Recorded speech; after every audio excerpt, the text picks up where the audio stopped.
Hey YouTube, I'm the RGM Guy 01, and today I'm going to be teaching you how to build this Kinect's backup pendulum.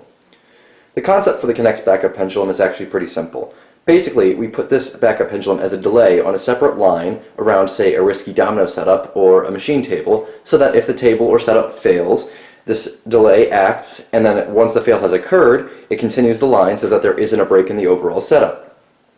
This specific design is actually quite reliable and produces consistently very long delays, like of over a minute actually. It was designed by me in Jack of all Spades 98 at ISM 2017 to replace the wooden pendulums we'd used in previous years. The concept of this particular design is also fairly simple. Basically, there's a swinging magnet bob and there's a magnet attached to a lever at the bottom. The swinging magnet bob's orbit decays until eventually the magnetic attraction between the two magnets is strong enough that it pulls up the lower magnet attached to the lever, and the lever knocks over the outgoing line of dominoes. If that didn't all completely make sense now, it's okay, because I'm hoping to explain it later in this video. And hopefully you'll be able to build your own pendulum by the end of this video as well.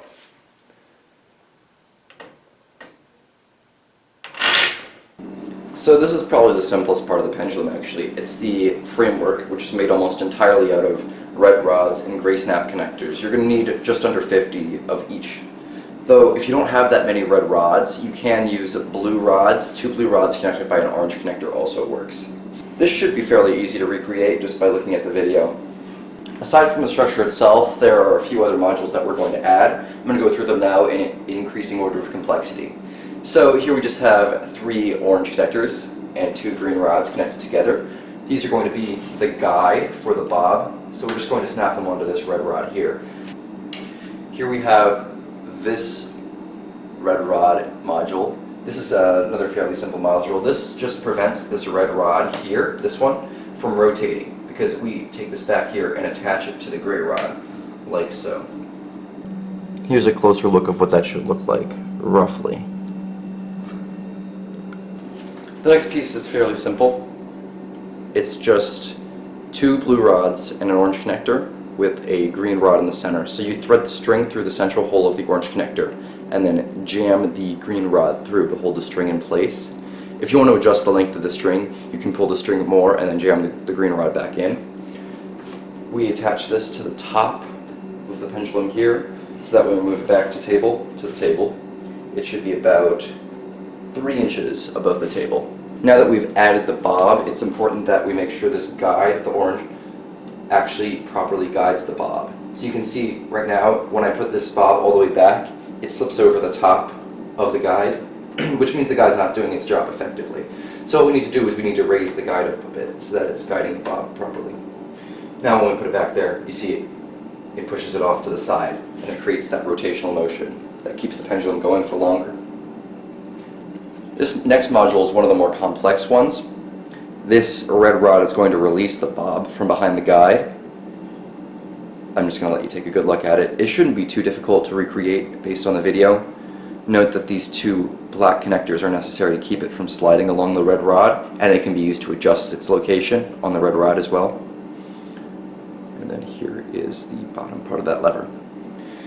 This one's a bit difficult to put into the structure itself. You have to thread it up like this,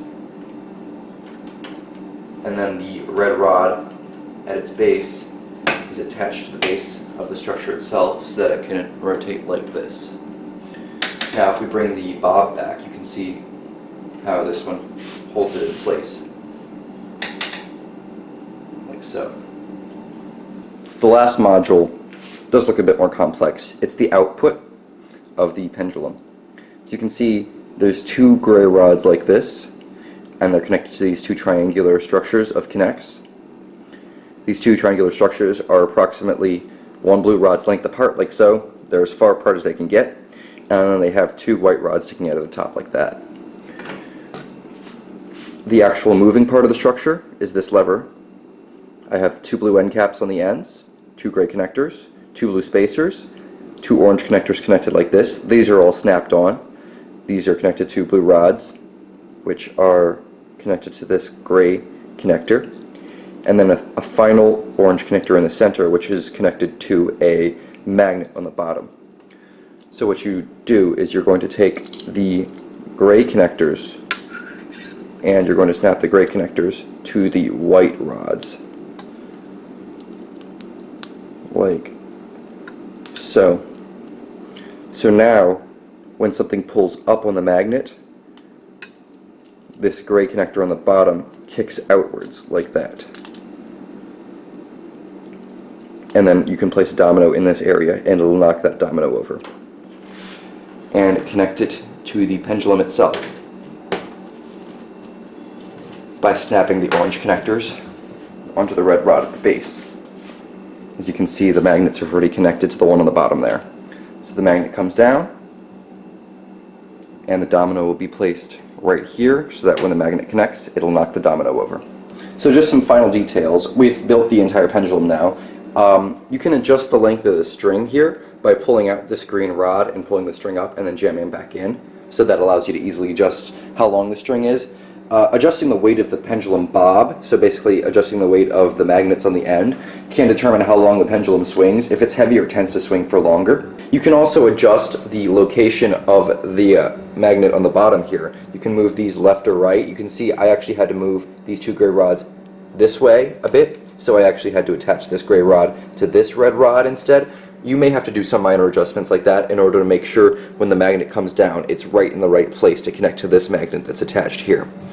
And you may also move these two yellow connectors back and forth along these gray rods depending on how far away the magnet comes down. So there's a lot of minor adjustments. And then of course for setup you're going to have the line come in, two stacked dominoes here support this lever which releases the bob which is sitting behind this red rod right here. And then for leaving, you're going to have one domino, the first domino in the chain, just inside, flush with this gray rod here, like that, and then the rest of the chain out there.